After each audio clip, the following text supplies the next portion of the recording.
Hello मेरे बच्चों, कैसे हैं आप। मैं डॉक्टर सुशील, आपका फिजिक्स में हेल्प चैनल में तहे दिल से स्वागत करता हूं। आजकल हम कर रहे हैं क्लास 11th की केमिस्ट्री कोर्स का कर रहे हैं चैप्टर नंबर 4। पिछली क्लास में हमने आपको बताया था कि जो बॉन्ड से रिलेटेड कुछ पैरामीटर्स होते हैं, जिसमें हमने कहा था बॉन्ड लेंथ यानी कि आबंध की लंबाई, बॉन्ड की कोटि, बॉन्ड से जुड़ी हुई ऊर्जा, इन सब पर हमने चर्चा करी थी। और साथ ही वहां पर एक और बताया था जिसे हम कहते हैं बॉन्ड एंगल। तो हमने 4 जो हमारे पैरामीटर्स थे उनकी चर्चा हमने पिछली क्लास में करी थी। अब उनसे ही संबंधित हमारा जो अगला टॉपिक है, अगला पैरामीटर है, वो है अनुनादी संरचनाएं, जिसे हम कहते हैं रेजोनेंस स्ट्रक्चर। एनसीईआरटी का पॉइंट 4.3.5। प्यारे बच्चों, मेरी पूरी कोशिश है कि आपको एनसीईआरटी का पॉइंट टू पॉइंट सीक्वेंस में कराते जाऊं, जिससे जब आप एनसीईआरटी पढ़ो तो आपको एक बार भी ऐसा ना लगे कि कुछ आपके सामने नई चीज आई है। सब चीजें आपको ऐसा लगे कि हम जानते हैं। तो और साथ ही आपको याद दिला दूं, यदि आपको ये सीरीज अच्छी लग रही है तो प्लीज इसे लाइक जरूर कीजिए, चैनल पे नए हैं सब्सक्राइब कीजिए। सबसे इंपॉर्टेंट बात प्यारे बच्चों, शेयर जरूर कीजिए, क्योंकि अभी भी आप मैसेज देखेंगे जो हमारे चैट बॉक्स में जो मैसेज होते हैं उसमें आपको कई सारे ऐसे दिखाई देंगे बच्चे जो बोलते हैं सर हमें अभी अभी पता चला है। तो मैं नहीं चाहता कि और बच्चों के साथ ऐसा हो। जितना जल्दी हो सके जिन बच्चों को इस चैनल की नीड है, इन सब्जेक्ट्स की नीड है, वहां तक ये जरूर पहुंचने चाहिए। तभी मेरे द्वारा किया गया कार्य भी सफल होगा और आप भी अपना कार्य करेंगे तो मैं कह सकता हूं उन बच्चों का भी काफी भला हो पाएगा। तो फिलहाल टाइम वेस्ट नहीं करते हैं और शुरू करते हैं हमारा टॉपिक अनुनादी संरचनाएं। पहली बात कि हम इस टॉपिक में स्टार्टिंग कहां से हुई थी। हमारी टॉपिक की स्टार्टिंग हुई थी आबंध प्राचल से। आबंध प्राचल मतलब बॉन्ड पैरामीटर्स। उसमें बॉन्ड की लेंथ यानी कि बंध की लंबाई, बंध का कोण, बंध की ऊर्जा, इन बातों पर हमने चर्चा करी थी। अब बात आती है कि अनुनादी संरचना क्या होती है। अनुनाद की मैं आपको एक चर्चा करके बताऊं। अनुनाद हमारा पोर्शन आता है फिजिक्स का, और अनुनाद का अर्थ होता है कि जैसे हम वहां पर सामान्यतः इसका प्रयोग करते हैं फ्रीक्वेंसी के रूप में, यानी कि आवृत्ति के रूप में। और आवृत्ति कहां से आती है कि यदि किसी वस्तु की स्वाभाविक आवृत्ति उस पर आरोपित होने वाली आवृत्ति के बराबर हो जाए तो कहते हैं कि कंपन करने वाली उस वस्तु के कंपन के आयाम बढ़ जाते हैं, जिसके कारण हम कह सकते हैं उस स्थिति को हम कहते हैं अनुनाद। अर्थात यदि वस्तु में थोड़े छोटे छोटे कंपन हो रहे थे तो अनुनाद की स्थिति में बड़े बड़े कंपन होते हैं। और कंपनों के आयाम बढ़ने का अर्थ है कि वह जो हमारी तरंग है, वह जो भी कंपन के कारण जो भी आउटपुट निकल रहा है, चाहे वो आउटपुट हमारा वीडियो के रूप में हो, चाहे ऑडियो के रूप में हो, वो बिल्कुल क्या होगा, क्लीन होगा, स्पष्ट होगा। जैसे कि आपने देखा होगा रेडियो जब हम यूज करते हैं तो रेडियो में रोटेटर को घुमा करके हम फ्रीक्वेंसी को सेट करते हैं। वो फ्रीक्वेंसी सेट का क्या अर्थ हुआ? उस फ्रीक्वेंसी सेट का अर्थ है कि रेडियो सेट के अगल बगल जितनी भी आवृत्तियां तैर रही हैं। आप जानते हैं कि जैसे रेडियो के आप रोटेटर को घुमाते हो, बहुत सारे स्टेशन आपको मिलते हैं। आप जानते हो कैसे घूमते हैं, कैसे मिलते हैं वो? क्योंकि हमारे अगल बगल बहुत सारी वेव्स क्या कर रही हैं, जो स्पेस है उसमें तैर रही हैं। जब आप रेडियो को घुमाते हो तो रेडियो अपनी फ्रीक्वेंसी को चेंज करता है। जब रेडियो की फ्रीक्वेंसी उस बाहर तैरती हुई किसी एक फ्रीक्वेंसी के साथ मैच कर जाती है तो हम कहते हैं वहां पर जो स्टेशन होता है वो पकड़ लिया जाता है और आवाज स्पष्ट आती है। और यह वास्तव में रेजोनेंस ही है, अनुनाद ही है। तो अनुनाद शब्द तो आपको क्लियर हो गया होगा। फिजिक्स का पोर्शन है, लेकिन हमने कहा यहां पर इसकी आवश्यकता है तो आपके सामने रख दिया। अब साथ में यहां आ रहा है संरचनाएं। यहां अनुनाद तो है लेकिन कोई आवृत्ति नहीं है, कोई फ्रीक्वेंसी नहीं है, कोई वेव नहीं है। यहां स्ट्रक्चर के बारे में कहा गया है। तो कैसे समझे? अनुनादी संरचनाओं का अर्थ होता है कि एक ऐसी संरचना जो बाकी संभावित संरचनाओं का हम कह सकते हैं मेल होती है, उनका मिला जुला असर होता है। जैसे मैंने अभी आपको फ्रीक्वेंसी का एग्जांपल दिया कि जब उस रेडियो की अपनी आवृत्ति बाहर तैरने वाली तरंगों की आवृत्तियों में से किसी एक आवृत्ति के बराबर हो जाए तो आपका रेडियो स्टेशन पकड़ता है। ठीक वही बात यहां पर हो रही है। अनुनादी संरचनाओं का अर्थ होता है कि कोई भी जो संरचना होती है, कोई भी आणविक संरचना होती है, उसके हम कह सकते हैं कि विभिन्न पॉसिबिलिटीज होती है, विभिन्न संभावनाएं होती हैं। और विभिन्न संभावनाएं होने के बाद हम चाहते हैं और अणु चाहता है कि उसकी एक ऐसी संरचना उत्पन्न हो जिसकी ऊर्जा न्यूनतम हो, क्योंकि ये पूरा का पूरा चैप्टर की स्टार्टिंग हुई है कि ऊर्जा जब न्यूनतम होगी तो वह अणु, वह परमाणु क्या होगा, स्थायी अवस्था को प्राप्त करेगा। तो हम कह सकते हैं जितनी भी संभावनाएं हैं, उन संभावनाओं का यदि एक मेल कर दिया जाए, उनको मिला करके एक नई संरचना बना दी जाए जिसकी की ऊर्जा न्यूनतम हो, उसी को हम कहेंगे अनुनादी संरचना। तो सबसे पहले हम क्या करते हैं, इसका एक एग्जाम्पल लेते हैं और फिर उसके बाद इसकी डेफिनेशन लेते हैं, क्योंकि एग्जाम्पल से आपको ये बात समझ में अच्छे से आएगी। हम यहाँ पर एग्जाम्पल जो एनसीईआरटी की बुक में लिया हुआ है वो हमारा एग्जाम्पल है ओजोन का। तो सबसे पहले समझते हैं ओजोन। ओजोन आप जानते हैं सूत्र इसका होता है O3, और O3 है तो इसका मतलब है ऑक्सीजन के 3 परमाणु जुड़े हुए हैं। अब ऑक्सीजन के 3 परमाणुओं का जो संरचना सूत्र है वो लुईस डॉट मेथड के अकॉर्डिंग कैसे बनेगा, पहले इसे समझते हैं। हम जानते हैं कि ऑक्सीजन का जो परमाणु क्रमांक होता है Z, वो हमारा कितना होता है 8, और इलेक्ट्रॉनिक विन्यास जो होता है वह इलेक्ट्रॉनिक विन्यास होता है 2,6। इसका अर्थ है कि अंतिम कक्षा में जिसे हम संयोजी कोश कहते हैं, संयोजी कोश में इलेक्ट्रॉनों की संख्या 6 है। किसमें? संयोजी कोश, संयोजी कोश में इलेक्ट्रॉनों की संख्या, यह संयोजी कोश में इलेक्ट्रॉनों की संख्या है। पिछली कुछ क्लासों में हमने इसको आपको डिटेल में समझाया है, लेकिन जिसने पिछली क्लास अटेंड नहीं करी वो यही टॉपिक देखना चाहता है, तो यहां पर डिटेल में आपको समझा रहे हैं। तो संयोजी कोश में इलेक्ट्रॉनों की संख्या कितनी? 6। अब हमने कहा था यदि आपको कोई भी अणु सूत्र दिया हो, जैसे यहां पर ओजोन का है, तो सबसे पहले यह देखिए कि संयोजी कोश में कुल कितने इलेक्ट्रॉन होंगे। तो यदि एक ऑक्सीजन के परमाणु में 6 इलेक्ट्रॉन हैं, तो ऑक्सीजन के 3 परमाणु में कितने इलेक्ट्रॉन होंगे? 6 × 18, 3 होंगे। तो यहां लिखते हैं अतः O3 के संयोजी कोशों में कुल इलेक्ट्रॉनों की संख्या, कुल इलेक्ट्रॉनों की संख्या बराबर 3 × 6, यानी कि कितनी आ गई बच्चों? 18 आ गई। यानी कि कितने इलेक्ट्रॉन होंगे? 18 इलेक्ट्रॉन। अब स्ट्रक्चर बनाते हैं। ऐसे ही तो कहा था हमने स्ट्रक्चर बनाने के लिए आपको। अब स्ट्रक्चर में आपको ध्यान रखना है, आपको 8 इलेक्ट्रॉनों को एडजस्ट करना है। तो 8 इलेक्ट्रॉनों को एडजस्ट कैसे करेंगे? मैंने कहा एक ऑक्सीजन यहां पर बना लिया, मैंने थोड़ा सा स्पेस लेकर के बना देते हैं इसको, क्योंकि हमें और स्ट्रक्चर बनाने की भी आवश्यकता होगी, तो यहां से बना रहे हैं। मैंने कहा ये हमने एक ओजोन का ये स्ट्रक्चर बना दिया, ओजोन का संरचना बना रहे हैं। तो पहला ऑक्सीजन ये आ गया, एक ऑक्सीजन मैंने यहां बना दिया और एक ऑक्सीजन मैंने यहां बना दिया, 3 ऑक्सीजन के परमाणु बना दिए। हमने कहा था सबसे पहले इनके बीच में एक सिंगल बॉन्ड बना दीजिए, ये सिंगल बॉन्ड बना दिए। अब सिंगल बॉन्ड बनेंगे तो कितने इलेक्ट्रॉन बीच में आएंगे? 2-2, एक इसकी तरफ से और एक इसकी तरफ से, एक इधर की तरफ से और एक इधर की तरफ से आ गए। तो अब 6 × 18 इलेक्ट्रॉनों में से 4 इलेक्ट्रॉन तो यहां आ गए। अब कितने बचे? 4 घटाएंगे तो हमारे कितने हो जाएंगे? 14 इलेक्ट्रॉन। 14 इलेक्ट्रॉनों को यहां आपने सेट करना है, एडजस्ट करना है। कैसे करें? सबसे पहले हम क्या कर रहे हैं कि इस वाले ओजोन के जो हमारा ऑक्टेट है, अष्टक है, उसको पूरा कर रहे हैं। यही तो तरीका है हमारा।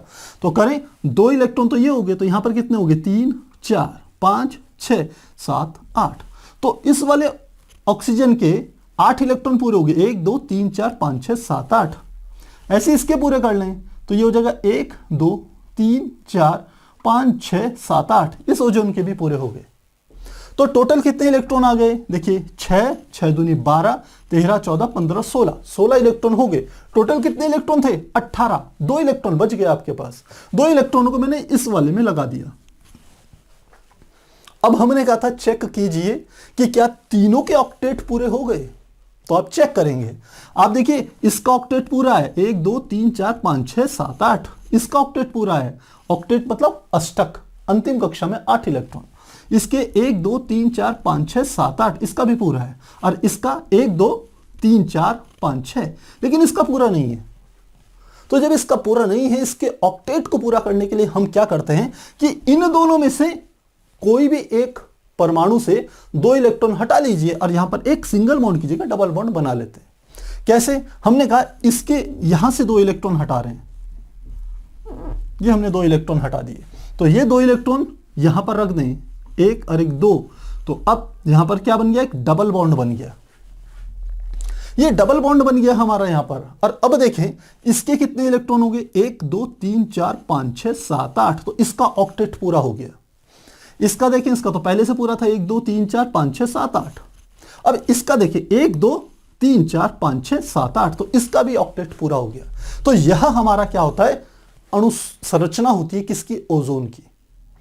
अब यदि ऐसी ही हमको एक दूसरी संभावना तलाशें कि एक और क्या संभावना है ऐसी बनाने की, ओजोन के परमाणु संरचना बनाने की, तो वो संभावना है कि जो सिंगल बॉन्ड यहां पर एकल बंद है, यहां पर डबल बॉन्ड है, तो ऐसा संभव है कि ये डबल बॉन्ड यहां की बजाय यहां आ जाए। ऐसा भी तो संभव है। अब इसी संभावनाओं को यदि हम लिखें तो कैसे लिखेंगे? ये हमने बना दिया, ये हमारा ऑक्सीजन हो गया, यही वाला। एक ऑक्सीजन का परमाणु ये आ गया, एक ऑक्सीजन का परमाणु यहां पर आ गया। अब बिल्कुल पहले की तरह करना है, 1 2, और यहां पर हमने सिंगल बॉन्ड बना देना है जिसमें 2 इलेक्ट्रॉन होंगे। यहां पर डबल बॉन्ड बना दिया जिसमें 4 इलेक्ट्रॉन होंगे। अब ये वाला यहां पर आ गया, यानी कि 1 2 3 4 5 6, और ये वाला इधर की ओर आ जाएगा, यानी कि हो गया 1 2 3 4, 4 हो गए, और बाकी चीजें सेम रहेगी। तो जो संरचना यही है, सेम ऐसी संरचना ये है। आप कह सकते हैं ये दोनों संभावनाएं संभव हैं। आप कोई डेड श्योर नहीं कर सकते कि केवल लुईस का यह मेथड, यह वाली संरचना सही है और ये गलत है। ऐसी कोई संभावना नहीं, ये दोनों में से कुछ भी हो सकती है। और सबसे कमाल की बात यह है कि देखिए दोनों में, इसमें भी एक डबल बॉन्ड एक सिंगल बॉन्ड बन रहा है, इसमें भी एक डबल बॉन्ड एक सिंगल बॉन्ड बन रहा है, इसमें भी ओजोन के तीनों इसी प्रकार से जुड़े हुए हैं, इसमें भी लगभग इसी प्रकार से जुड़े हुए हैं। तो इससे क्या पता चलता है? इससे एक बात यह पता चलती है कि इन दोनों का जो एनर्जी लेवल होगा वो लगभग बराबर होगा, क्योंकि कोई भी अणु एक ऐसी संरचना को स्वीकार करता है, एक ऐसी संरचना में परिवर्तित होने के प्रयास करता है जिसकी ऊर्जा न्यूनतम हो, कम से कम हो, क्योंकि जब ऊर्जा न्यूनतम होगी तो स्थायित्व अधिकतम होगा। तो ये 2 संभावनाएं हैं। अब यहां पर खास बात क्या है कि ये जो सिंगल बॉन्ड है, एकल बंध है, इसकी जो बॉन्ड लेंथ होती है, जिसे हमने पिछली क्लास में बंध लंबाई कहा था, वो बंध लंबाई होती है 148 पिकोमीटर। कितनी होती है? यहां पर लिख लेते हैं, इसकी बंध लंबाई 148 पिकोमीटर इसके बराबर होती है। और इस डबल बॉन्ड की कहें तो इसकी जो बंध लंबाई होती है वो 121 पिकोमीटर के बराबर होती है। तो ठीक जैसे ये है बॉन्ड लेंथ, ऐसी यहां पर होती है, यानी कि ये डबल वाली हमारी क्या होगी? 121 पिकोमीटर, और सिंगल वाली क्या हो जाएगी? 148 पिकोमीटर। पर प्यारे बच्चों, जब एक्सपेरिमेंट के थ्रू ओजोन के स्ट्रक्चर की स्टडी की गई तो देखा गया इन दोनों में से कोई भी संरचना सही नहीं थी। कौन सी विधियों का उपयोग किया होगा उन्होंने? हम कह सकते हैं जो स्पेक्ट्रोमीटर होती है उसका उपयोग किया, प्रकाश विधि कह लीजिए, स्पेक्ट्रोमीटर कह लीजिए, उसका उपयोग करके जब ओजोन का स्ट्रक्चर देखा तो उन्होंने कहा उसकी जो बॉन्ड लेंथ होती थी वो ना तो 121 वाली है, ना वो 148 पिकोमीटर वाली है, बल्कि ओजोन स्ट्रक्चर में जो 2 ओजोन के परमाणु एक सिंगल परमाणु से जुड़ते हैं, उनकी जो बॉन्ड लेंथ होती है, ये वाली लंबाई होती है, वो 128 पिकोमीटर के बराबर होती है। अब यहां से वैज्ञानिकों के दिमाग में, साइंटिस्टों के दिमाग में एक बात आई कि भाई लुईस डॉट मेथड के अकॉर्डिंग तो केवल 2 ही संरचनाएं संभव हैं, तीसरी संरचना संभव नहीं है। तो फिर आखिर ऐसा क्या कारण है कि जो हम प्रायोगिक रूप से जो प्राप्त कर रहे हैं ओजोन का स्ट्रक्चर, उसमें जो बॉन्ड लेंथ है वो न 121 है न 148 है, बल्कि वो 128 पिकोमीटर के बराबर है। यहां से वैज्ञानिकों के दिमाग में यह आया कि इसका अर्थ है कि इन दोनों संरचनाओं की जो संभावित संरचनाएं हैं, इन दोनों संभावित संरचनाओं के रेजोनेंस से एक नई संरचना उत्पन्न हो रही है, या एक नई संरचना की संभावना है। उसी को हम क्या कहते हैं? रेजोनेंस या अनुनादी संरचना कहते हैं। और वो कैसे होगी, उसको कैसे प्रदर्शित करेंगे, उसको ऐसे करेंगे। ये हमने ओजोन का स्ट्रक्चर फिर से बना रहे हैं, एक ओजोन यहां ऑक्सीजन यहां, एक ऑक्सीजन यहां, एक ऑक्सीजन यहां। अब की बार स्थिति क्या है, उसने कहा ये जो बॉन्ड लेंथ है, ये वाली सिंगल बॉन्ड, ये सिंगल बॉन्ड, इन सिंगल बॉन्डों की लेंथ तो हमें पता है कितनी थी, 148 पिकोमीटर के बराबर थी। लेकिन उसने कहा ये जो बॉन्ड लेंथ प्रैक्टिकली हमें प्राप्त होती है वो होती है 128 पिकोमीटर। क्या अर्थ हुआ इसका? इसका अर्थ हुआ कि ये न तो सिंगल बॉन्ड है न ये डबल बॉन्ड है, ये उनके बीच की एक स्थिति है। तो इस स्थिति को डॉट वाली लाइन से हमने क्या करा, प्रदर्शित किया। ठीक ऐसा इधर था और ऐसा इधर था, इस प्रकार से। तो इसका अर्थ है इसकी जो सिमेट्री है, ये सिमेट्रियां भी आपस में क्या करेंगी, बिल्कुल मैच करेंगी। तो यहां पर देखिए 1 2 3 4 5 6 इलेक्ट्रॉन थे, यहां पर कितने थे, 4 इलेक्ट्रॉन थे। दोनों को बराबर कर दीजिए तो क्या आ जाएगा, 1 2 3 4 5, 1 2 3 4 5। और इस पे कितने इलेक्ट्रॉन थे, आप देख रहे हो 2, जिसे एकांकी इलेक्ट्रॉन युग्म कहा जाता है। ये हमारे पास इस प्रकार से आ गया। और यही हमारी जो संरचना है इसको कहते हैं अनुनादी संरचना। यह संरचना कौन सी है, यह है अनुनादी संरचना। और ये ऐसा नहीं है कि केवल ये ओजोन के केस में हो, बहुत सारे स्ट्रक्चर ऐसे हैं जिनका कि प्रायोगिक रूप से जब संरचना को जांचा गया तो यह देखा गया उनकी जो संरचना होती है वो लुईस के द्वारा, लुईस बिंदु संरचना से जितनी भी संभावनाएं होती है संरचनाओं की, उन सब से क्या था, डिफर था, बिल्कुल अलग था। तो अब वैज्ञानिकों ने कहा आखिर क्या किया जाए ऐसा। तो उन्होंने कहा कि भाई एक तरीका है इस अनुनादी संरचना को समझने का कि सबसे पहले तो आप लुईस बिंदु संरचना के द्वारा जितनी भी संरचनाएं संभावित हैं, जितनी भी संरचनाएं संभव हो सकती हैं, उन सबको बना लीजिए। अब इनके बीच में एक अनुनादी संरचना प्रस्तुत करने के लिए क्या करिए कि इन सभी संरचनाओं के बीच में एक तीर का निशान बना दिया, एक ऐसा तीर जिसका दोनों तरफ से क्या हो, शीर्ष हो, हेड हो। और सभी संरचनाओं के बीच में जितनी भी संभावित संरचनाएं थी, लुईस बिंदु संरचनाओं की बात कर रहा हूं मैं, क्योंकि हमने देखा लुईस बिंदु संरचनाओं में के अनुसार ओजोन की केवल ये 2 संरचनाएं संभव हैं। तो इन 2 संभव संरचनाओं के बीच में आप ऐसा एक निशान लगा लीजिए।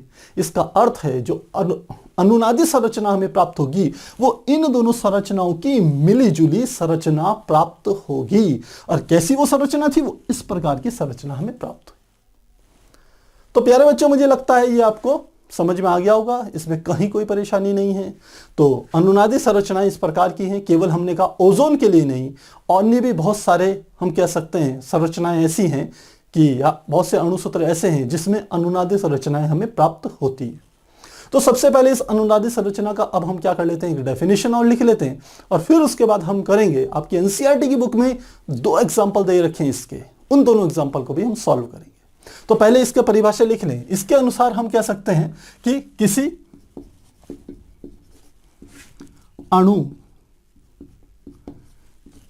अणु की लुईस बिंदु संरचना से प्राप्त कोई एक संरचना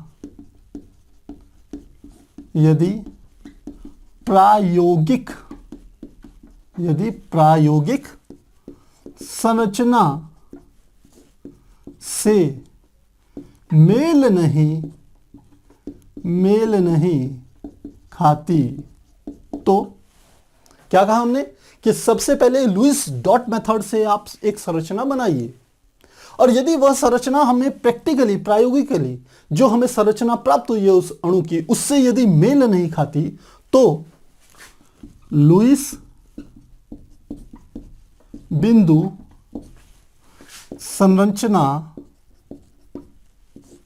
से ऐसी सभी संरचनाओं का निर्माण करना चाहिए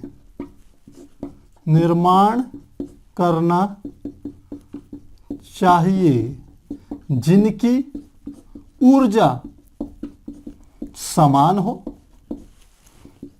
हो साथ ही उनकी नाभिकीय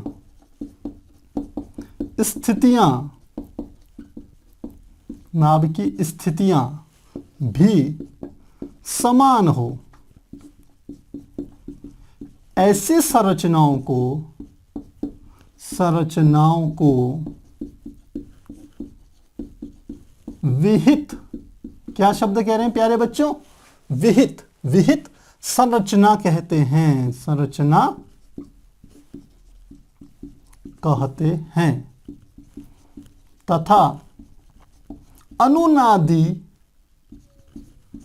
संरचना इन्हीं विहित संरचनाओं के मेल से प्राप्त होती है। तो मुझे लग रहा है अब आपको अनुनादी संरचना अच्छे से समझ में आ गया होगा। क्या लिखा है हमने? किसी अणु की लुईस बिंदु संरचना से प्राप्त कोई एक संरचना यदि प्रायोगिक संरचना से मेल नहीं खाती। तो जैसे मैंने लुईस बिंदु मेथड से एक ये संरचना ओजोन की प्राप्त करी, तो हमने देखा कि लुईस बिंदु स्ट्रक्चर से तो ये हमें संरचना मिल रही है, लेकिन जो हमारे पास प्रायोगिक संरचना है ये वाली, ये इससे मेल नहीं खा रही है। तो अब क्या करें? तो करना क्या है? कहा गया है कि लुईस बिंदु मेथड से इस ओजोन की जितनी भी संरचनाएं संभव हैं उन सब संरचनाओं को बना लीजिए, जैसे कि हमने यहां पर बना लिया। अब इनकी खास बात क्या होनी चाहिए इन संरचनाओं की? एक तो इनकी ऊर्जाएं समान होनी चाहिए, ऐसा ना हो किसी की ऊर्जा बहुत ज्यादा हो किसी की कम हो, ऊर्जाएं समान हो। दूसरा, इनकी नाभिकीय स्थिति, मतलब इनकी केंद्रीय परमाणु की स्थिति अन्यों के साथ, वो भी लगभग क्या होनी चाहिए? समान होनी चाहिए। तो दूसरी भी आपने पूरी कर ली। अब ये करने के बाद इन हमारे पास जो अनुनादी संरचना प्राप्त होती है वो इन दोनों संरचनाओं के मेल से ही हमें अनुनादी संरचना प्राप्त होती है। ये जो संरचना है वो इन दोनों संरचनाओं का मध्य मार्ग है। यहां पर एक सिंगल बॉन्ड था, यहां डबल बॉन्ड, यहां सिंगल बॉन्ड इधर आ गया, डबल बॉन्ड इधर। तो यहां हमने क्या कर दिया? दोनों तरफ सिंगल बॉन्ड और बीच में एक ऐसा बॉन्ड लगा दिया जो न कि सिंगल है न कि डबल है। और हमने देखा यहां बॉन्ड लेंथ ये भी 128 पिकोमीटर थी और यहां पर भी बॉन्ड लेंथ 128 पिकोमीटर के बराबर थी, जो कि एकल बंध की लंबाई 148 पिकोमीटर तथा डबल बॉन्ड की लंबाई 121 पिकोमीटर से क्या करती है? मैच नहीं खाती है। इन दोनों के क्या है? बीच में। तो इस प्रकार से हम इसको समझ सकते हैं। तो प्यारे बच्चों, मुझे लगता है ये आपको अच्छे से समझ में आ गया होगा। आप इसे एक बार नोट कीजिए, फिर हम एनसीईआरटी के 2 एग्जाम्पल आपके सामने रखते हैं जिनसे आपको अनुनादी संरचनाएं और अच्छे से समझ में आएंगी। तो प्यारे बच्चों, एनसीईआरटी में अनुनादी संरचनाओं से संबंधित इसके बाद कह सकते हैं हमारे 2 एग्जाम्पल दिए हुए हैं। यदि उन दोनों एग्जाम्पल को हम समझ लें तो हमें यह टॉपिक और अच्छे से क्लियर हो जाएगा। तो पहला हम एग्जाम्पल समझ रहे हैं जो कि उदाहरण है 4.3 एनसीईआरटी का। इसके अनुसार CO3 आयन की संरचना की व्याख्या अनुनाद द्वारा कीजिए। तो हमें क्या करना है? अनुनाद द्वारा, यह है हमारे पास CO3-2 की संरचना बता दी किसके द्वारा? अनुनाद द्वारा। तो किस प्रकार से करेंगे? अनुनादी संरचनाओं में हमने परिभाषा में यह समझा था कि यदि लुईस डॉट मेथड से, लुईस बिंदु संरचना से कोई भी एक संरचना यदि हमें प्राप्त होती है, वह संरचना जो प्रायोगिक रूप से संरचनाएं प्राप्त होती है उससे मैच नहीं खाती, तो सबसे पहले लुईस डॉट संरचना से उन सभी संरचनाओं को ड्रॉ किया जाता है, उन सभी संरचनाओं को बनाया जाता है जिनकी ऊर्जाएं भी समान होती हैं और साथ ही हम कह सकते हैं उनकी जो नाभिकीय स्थितियां हैं वह भी क्या होती है? समान होती है। साथ ही उनमें आबंदी तथा अनाबंदी जो हमारे पेयर्ड इलेक्ट्रॉन होते हैं उनकी भी जो स्थितियां होती है वो लगभग समान होती है। तो सबसे पहले हम लुईस डॉट मेथड से ये देखेंगे कि इस CO3-2 की क्या संरचना होगी, जो कार्बोनेट आयन है इसकी संरचना कैसे होगी। तो समझते हैं। तो सबसे पहले हम जानते हैं कि CO3-2 में ये देखेंगे कि कुल संयोजी इलेक्ट्रॉन की संख्या कितनी होगी। तो कैसे निकालते हैं? आप सबसे पहले देखिए कार्बन की बात। कार्बन का परमाणु क्रमांक होता है Z 6 के बराबर और इलेक्ट्रॉनिक विन्यास होता है 2,4। तो इसमें संयोजी इलेक्ट्रॉन कितने हो गए? 4। दूसरी तरफ ऑक्सीजन का चलें, ऑक्सीजन का परमाणु क्रमांक होता है यानी कि Z बराबर होता है 8 और इलेक्ट्रॉनिक विन्यास होता है 2,6 यानी कि संयोजी इलेक्ट्रॉन कितने हुए? 6। तो अब CO3 में कुल संयोजी इलेक्ट्रॉन कितने होंगे? और जितने भी संयोजी इलेक्ट्रॉन टोटल में आएंगे ऊपर यदि -2 हैं तो उसमें 2 को हमने जोड़ना है। तो क्या करेंगे? लिखेंगे अतः CO3 -2 में कुल संयोजी इलेक्ट्रॉन बराबर क्या हो जाएंगे? सबसे पहले देखिए कार्बन है C, तो कार्बन के कितने? 4, तो लिख लिया 4 प्लस फिर ऑक्सीजन के 3 हैं तो 3 गुणा ऑक्सीजन के संयोजी कोश में कितने इलेक्ट्रॉन है? 6 और साथ में ऊपर -2 है इसलिए प्लस 2 इलेक्ट्रॉन और कर देंगे तो टोटल कितना आ गया? 6 × 18, 18 × 4 22 और 2 24। तो टोटल नंबर ऑफ इलेक्ट्रॉन जो हमारा CO3 -2 है इसमें कितने हैं? 24 के बराबर आ गए। अब इस आयन का हम जितनी भी संभावित लुईस बिंदु संरचनाएं हैं वो ड्रॉ करेंगे और उनके बीच में यदि तीर का निशान लगा देते हैं तो वह एक प्रकार से एक अनुनादित संरचना को ही प्रदर्शित करती है। तो करते हैं ये काम। हमने कहा इसका स्ट्रक्चर बनाए, आप देख रहे हैं कार्बन है और 3 ऑक्सीजन है तो कार्बन कहाँ होगा? सेंटर में होगा। तो हमने कहा इस प्रकार से बना लिया। हमने कहा ये कार्बन है, इसके एक तरफ इधर की ओर क्या हो गया? ऑक्सीजन, एक इधर की ओर भी ऑक्सीजन और एक इधर की ओर भी हमने क्या बना लिया? ऑक्सीजन बना लिया। ये इस स्थिति में इनको रख दिया। आप जानते हैं सब में क्या लगा ली जाती है? एक एक सिंगल बॉन्ड हम बना देते हैं। अब इलेक्ट्रॉनों का वितरण किस प्रकार से होगा ये देखिए। इलेक्ट्रॉनों का वितरण हमें टोटल 24 इलेक्ट्रॉन करने हैं। तो सबसे पहले ऑक्सीजन के मान लेता हूं मैं इन दोनों को पूरा कर रहा हूं, इनका ऑक्टेट अष्टक पूरा कर रहा हूं। तो 2 इलेक्ट्रॉन तो यहां होंगे, 1 और 1 2 इलेक्ट्रॉन यहां होंगे तो इसके 6 इलेक्ट्रॉन बना दिए। 1 2 3 4 5 6। ऐसे इसके 2 इलेक्ट्रॉन तो यहां पर हैं तो बाकी 6 बना देते हैं। 1 2 3 4 5 6 तो कितने हो गए? 6 6 दूनी 12 13 14 15 16। 16 तो प्यारे बच्चों यहां होंगे। 2 यहां पर हैं 17 18। अब कितने बचे? 18, ये 24 हैं यानी कि कितने बच गए? 6। तो हम 6 को सीधे यहां रख देते हैं। 1 2 3 4 5 6। तो एक हम कह सकते हैं इसका स्ट्रक्चर ऐसा बन रहा है, हमें लग रहा है। पर क्या कार्बन, क्योंकि बाकी सबके तो आप देखोगे 8 पूरे हो रहे हैं। 1 2 3 4 5 6 7 8। 1 2 3 4 5 6 7 8। ऐसी 1 2 3 4 5 6 7 8 तीनों के ऑक्टेट पूरे हो रहे हैं ऑक्सीजन के। लेकिन क्या कार्बन का भी पूरा हो रहा है? देखें कार्बन ये है तो 1 2 3 4 5 6 केवल कार्बन के 6 ही हो रहे हैं। तो कहीं एक जगह आपको क्या बनाना पड़ेगा? डबल बॉन्ड बनाना पड़ेगा। तो हम ऊपर वाले को सेलेक्ट करते हैं। यहां से 2 इलेक्ट्रॉन हटा दिए मैंने, इस प्रकार से हटाए और यहां पर एक सिंगल बॉन्ड की जगह हमने क्या कर दिया? डबल बॉन्ड लगा दिया।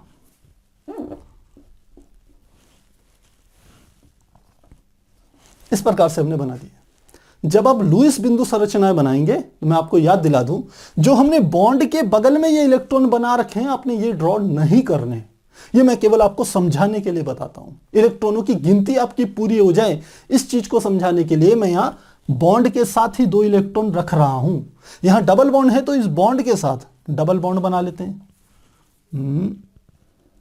ये डबल बॉन्ड है तो हमने 4 इलेक्ट्रॉन रख दिए। लेकिन आपको बॉन्ड के साथ इलेक्ट्रॉन नहीं बनाने हैं जब आप फाइनल करेंगे इस हम कह सकते हैं संरचना को। तो ये हमारी क्या हो गई? संरचना हो गई। तो एक तो हमारी संभावना ये होगी। तो क्या केवल एक यही संभावना उत्पन्न है? ऐसा भी तो हो सकता है कि ये वाला जो डबल बॉन्ड है वो यहां पर खिसक जाए या ये वाला डबल बॉन्ड यहां खिसक जाए।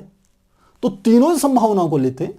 दूसरी स्थिति में फिर से बना रहे हैं। ये हमारी कार्बन होगी, ऊपर की ओर सिंगल बॉन्ड ऑक्सीजन हो गया। अब की बार यहां डबल बॉन्ड करके ऑक्सीजन बना रहा हूं। यहां पर सिंगल बॉन्ड क्या है? ऑक्सीजन। तो अब जो डबल बॉन्ड में जो स्थिति थी यानी कि 4 इलेक्ट्रॉन थे, 1 2 3 4, ये मैंने यहां पर बना दिए। यहां पर कितने हो जाएंगे आपके? बाकी दोनों जगह 6 थे तो 1 2 3 4 5 6। ऐसे यहां पर बना लें, यहां पर भी 6 होंगे। 1 2 3 4 5 6। तो दूसरी संभावना ये हो गई। देखिए इस वाली स्थिति में बीच में कार्बन के भी डबल बॉन्ड बनाने से कार्बन के भी ऑक्टेट पूरा हो रहा था। कैसे? कार्बन के 1 2 3 4 5 6 7 8। तो कार्बन का भी ऑक्टेट पूरा हो रहा था, इस ऑक्सीजन का भी पूरा हो रहा था। 1 2 3 4 5 6 7 8। बाकी इन दोनों के तो पूरे थे ही थे।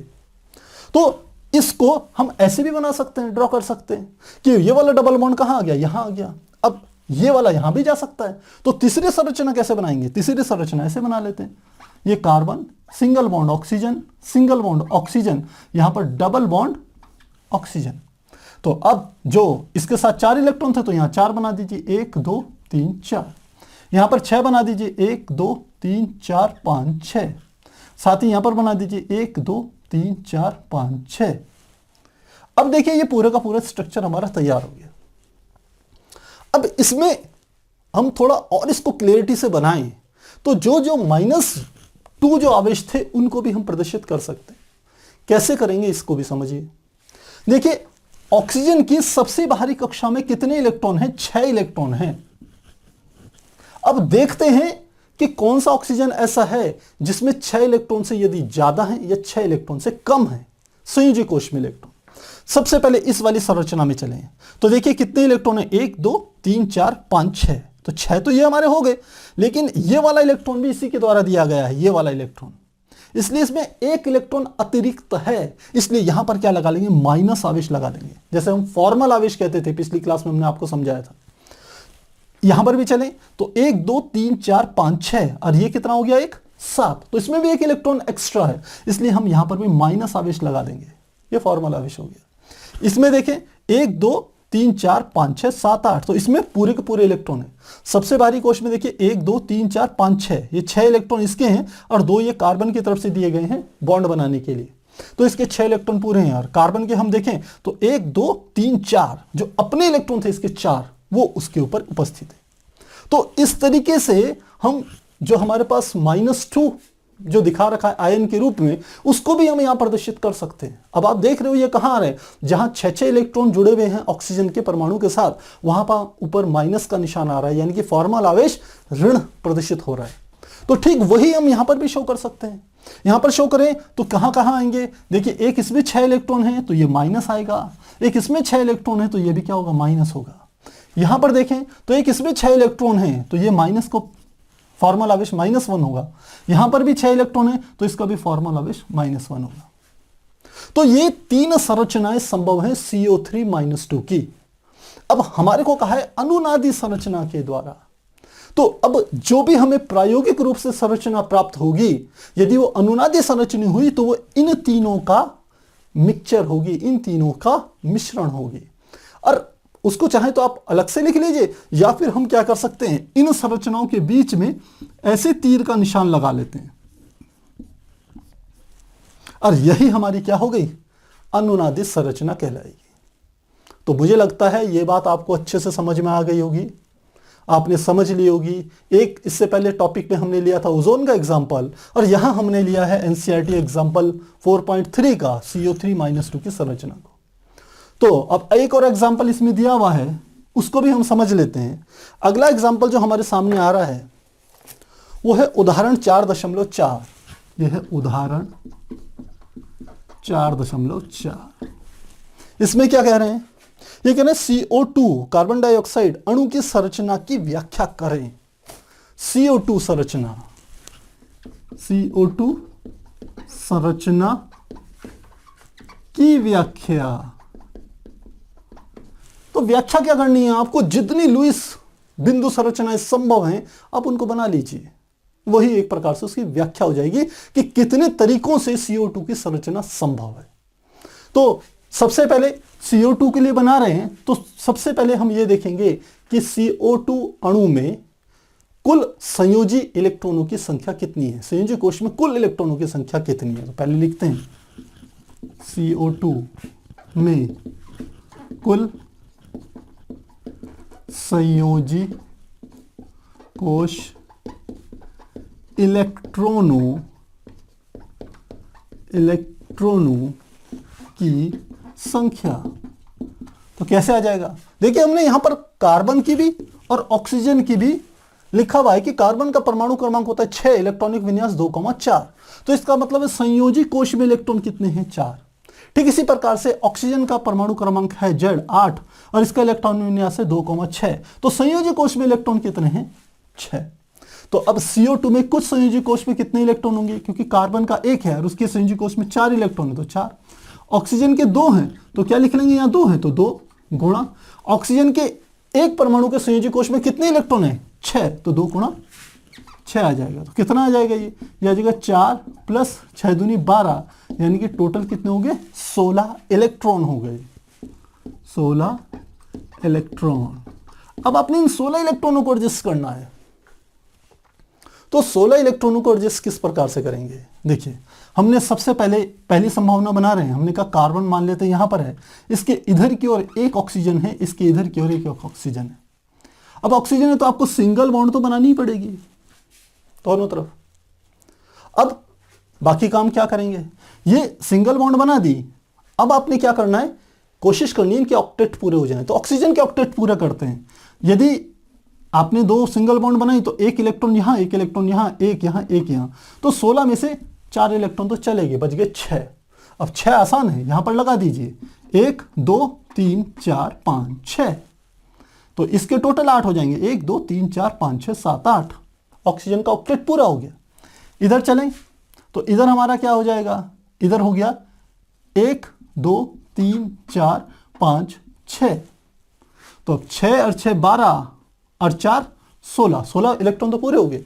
इसका भी ऑक्टेट पूरा, इसका भी ऑक्टेट पूरा। पर क्या कार्बन का ऑक्टेट अष्टक पूरा हुआ है? इसकी अंतिम कक्षा में 8 इलेक्ट्रॉन पूरे हुए हैं। देखते हैं, ये है कार्बन, इसके इधर की ओर सिंगल बॉन्ड 2 इलेक्ट्रॉन, इधर भी सिंगल बॉन्ड 2 इलेक्ट्रॉन, और 2 और 2 हम कह सकते हैं 4 हो गए। तो 8 तो इसके पूरे नहीं हुए। जब 8 पूरे नहीं हुए तो हम क्या करते हैं? इसके 8 पूरे करने के लिए एक तरीका यह है कि हम एक इधर से इलेक्ट्रॉन हटाएं, सीधे 2 इलेक्ट्रॉन हटा देते हैं। यहां पर कितना बन गया? डबल बॉन्ड बन गया। डबल बॉन्ड बन गया तो ये 2 इलेक्ट्रॉन बीच में आ गए। तो अब कितने इलेक्ट्रॉन हो गए इसके? 1 2 3 4 5 6, 6 ही हुए। तो यहां से भी 2 इलेक्ट्रॉन हटाए और यहां पर भी हमने एक डबल बॉन्ड बना दिया। तो अब देखिए, ऑक्सीजन के कितने हो गए? 1 2 3 4 5 6 7 8, ऑक्सीजन के पूरे। इधर भी 1 2 3 4 5 6 7 8, इस ऑक्सीजन के भी ऑक्टेट पूरा हो गया। कार्बन का देखें 1 2 3 4 5 6 7 8, कार्बन का भी पूरा हो गया। तो एक संरचना हमें यहां पर ये प्राप्त हो गई। तो क्या एक ही संरचनाएं संभव है? क्या और नहीं हो सकती? यदि हम यहां पर डबल बॉन्ड की जगह एक जगह ट्रिपल बॉन्ड बना दें तो क्या संरचना बनेगी? चेक कर लेते हैं। फिर से ऑक्सीजन बनाया मैंने, यहां पर सिंगल बॉन्ड बनाया कार्बन, सिंगल बॉन्ड बनाया ऑक्सीजन। अब हमने कहा यहां पर आप ट्रिपल बॉन्ड बना लीजिए, तो यहां पर 3 बना दिए, 2 और 1 3, ट्रिपल बॉन्ड हो गया। यहां पर हमने कहा कितने बना दीजिए, क्योंकि यहां 2 2 2 बॉन्ड बन रहे थे, यहां सिंगल बॉन्ड हो गए। तो अब इसमें आप एडजस्ट करेंगे यदि इलेक्ट्रॉन्स को, तो कितने हो गए? 1 2 3 4 5 6 7 8, 8 इलेक्ट्रॉन तो पूरे हो गए। अब कितने इलेक्ट्रॉन बच गए? 8 बच गए। तो 8 को कैसे करेंगे? यहां पर देखते हैं, 1 2 3 4 5 6, 6 तो हमने यहां बना दिए, और 2 बच गए तो 2 को हमने यहां रख दिया। अब देखिए, इनमें भी यदि मैं इलेक्ट्रॉन दिखाऊं तो 1 2 3 4 5 6 7 8, तो टोटल कितने इलेक्ट्रॉन हो गए? ऑक्सीजन का क्या ऑक्टेट पूरा हुआ? चेक करते हैं। ऑक्सीजन के 2 इलेक्ट्रॉन, 1 2 और 6 इलेक्ट्रॉन यहां, 1 2 3 4 5 6, इसका ऑक्टेट पूरा हो गया। इस ऑक्सीजन का देखें 1 2 3 4 5 6 7 8, तो इसका भी ऑक्टेट या अष्टक पूरा हो चुका है। अब कार्बन का देखें, यहां पर ट्रिपल बॉन्ड है, तो 1 2 3 4 5 6 और 2 यहां पर 7 8, तो इसका भी ऑक्टेट पूरा हो गया। तो इस संरचना के साथ यह संरचना भी तो संभव है। अब एक और संरचना देखें, यदि ये ट्रिपल बॉन्ड इधर चल जाए, ये सिंगल बॉन्ड इधर आ जाए, तो एक नई संरचना हमें मिल जाएगी। तो उसको कर लेते हैं। तो हमने कहा यहां पर बीच में कार्बन रख दिया, इधर की ओर हमने ट्रिपल बॉन्ड बना दिया, यहां ऑक्सीजन आ गया, यहां पर सिंगल बॉन्ड बनाया, यहां ऑक्सीजन आ गया। तो अब की बार जो यहां ट्रिपल बॉन्ड में 2 इलेक्ट्रॉन थे, वो 2 यहां पर आ गए, और यहां पर कितने थे? 6 इलेक्ट्रॉन थे, 1 2 3 4 5 6। इनमें इलेक्ट्रॉन दर्शाऊं तो इस तरीके से 1 2 1 2 3 4 5 6। तो अब देखिए, सबका ऑक्टेट पूरा हो रहा है, डेफिनेटली पूरा होगा। 1 2 3 4 5 6 7 8, इस ऑक्सीजन का ऑक्टेट अष्टक पूरा हो गया। संयोजी कोश में 8 इलेक्ट्रॉन हो गए। इसका देखें 1 2 3 4 5 6 7 8, 6 इलेक्ट्रॉन इसके क्या है? साझे के इलेक्ट्रॉन है, ससंयोजक बंध के हैं, तो टोटल इसके भी हो गया 8। कार्बन के देखें कितने हो गए? 1 2 3 4 5 6 7 8, कार्बन के भी पूरे हो गए। तो ये तीनों संरचनाएं संभव है, किसकी? CO2 की। और यदि आपसे कहता वो कि भाई इन संरचनाओं को अनुनादी संरचनाओं के रूप में प्रदर्शित कीजिए, यदि ऐसा कहता प्रश्न में, तो आपको कुछ नहीं करना था। इन संरचनाओं के बीच में एक ऐसा तीर का निशान लगा लेते जिसके दोनों तरफ क्या होते, तीर होते। तो उससे हमें पता चलता कि इन तीन जो हमारी संरचनाएं हैं, यह तीन संरचनाएं मिलकर के एक नई संरचना का निर्माण करेंगी जो कि हमारी अनुनादी संरचना कहलाएगी। तो प्यारे बच्चों, आप देख रहे होंगे ये जो स्ट्रक्चर बनाने का जो तरीका है, ये मैं आपको पहले बता चुका हूं। यदि आपको यह तरीका नहीं आता कि सबसे पहले कुल संयोजी इलेक्ट्रॉनों की संख्या निकालिए, फिर यह डिसाइड कीजिए कि केंद्रीय परमाणु कौन सा होगा। सिंपल सी बात है, यदि एक परमाणु कम है, की संख्या ज्यादा है, तो अधिक संभावना है कि वो सेंटर में रहेगा। जैसे यहां कार्बन के एक परमाणु, ऑक्सीजन के 2 परमाणु हैं, तो कार्बन सेंटर में रहेगा। जबकि जो वैलिड मेथड है वो यह कहता है कि आपको यह देखना होता है कि इनमें से कौन से परमाणु की विद्युत ऋणात्मकता कम है। ध्यान रखिएगा, मैंने नियम लिखाए थे आपको, जिसकी विद्युत ऋणात्मकता कम होती है वह सेंटर में आता है। कार्बन और ऑक्सीजन की विद्युत ऋणात्मकता की कंपैरिजन करें, तुलना करें, तो कार्बन की विद्युत ऋणात्मकता ऑक्सीजन से कम होती है, इसलिए कार्बन सेंटर जगह पाता है और ऑक्सीजन किनारों पर जाता है। जिसकी भी विद्युत ऋणात्मकता सबसे ज्यादा होगी अणुसूत्र में, वो सबसे किनारों पर जाएगा। यदि फ्लोरीन होगा तो फ्लोरीन और किनारों पर जाएगा, हाइड्रोजन और किनारों पर जाएगा, क्योंकि इनकी विद्युत ऋणात्मकता बाकियों से थोड़ी ज्यादा होती है। तो प्यारे बच्चों, आज हमने अनुनादी संरचनाओं को डिटेल में समझा और 2 एग्जाम्पल्स को भी समझा। मुझे पूरी उम्मीद है कि आपको ये अच्छे से टॉपिक समझ में आ गया होगा। काफी बार यह अनुनादी संरचनाओं के बारे में प्रश्न पूछ लिया जाता है। केवल हम कह सकते हैं आपके एनुअल एग्जाम में नहीं, यहां तक कि नीट में, जेई में भी इससे रिलेटेड कई बार प्रश्न आते हैं। तो आपको ये बात पता होनी चाहिए। तो फिर यदि आपके कोई डाउट हो तो कमेंट बॉक्स में जरूर लिखिएगा। तो फिर मिलते हैं अगली क्लास में, तब तक के लिए गुड बाय।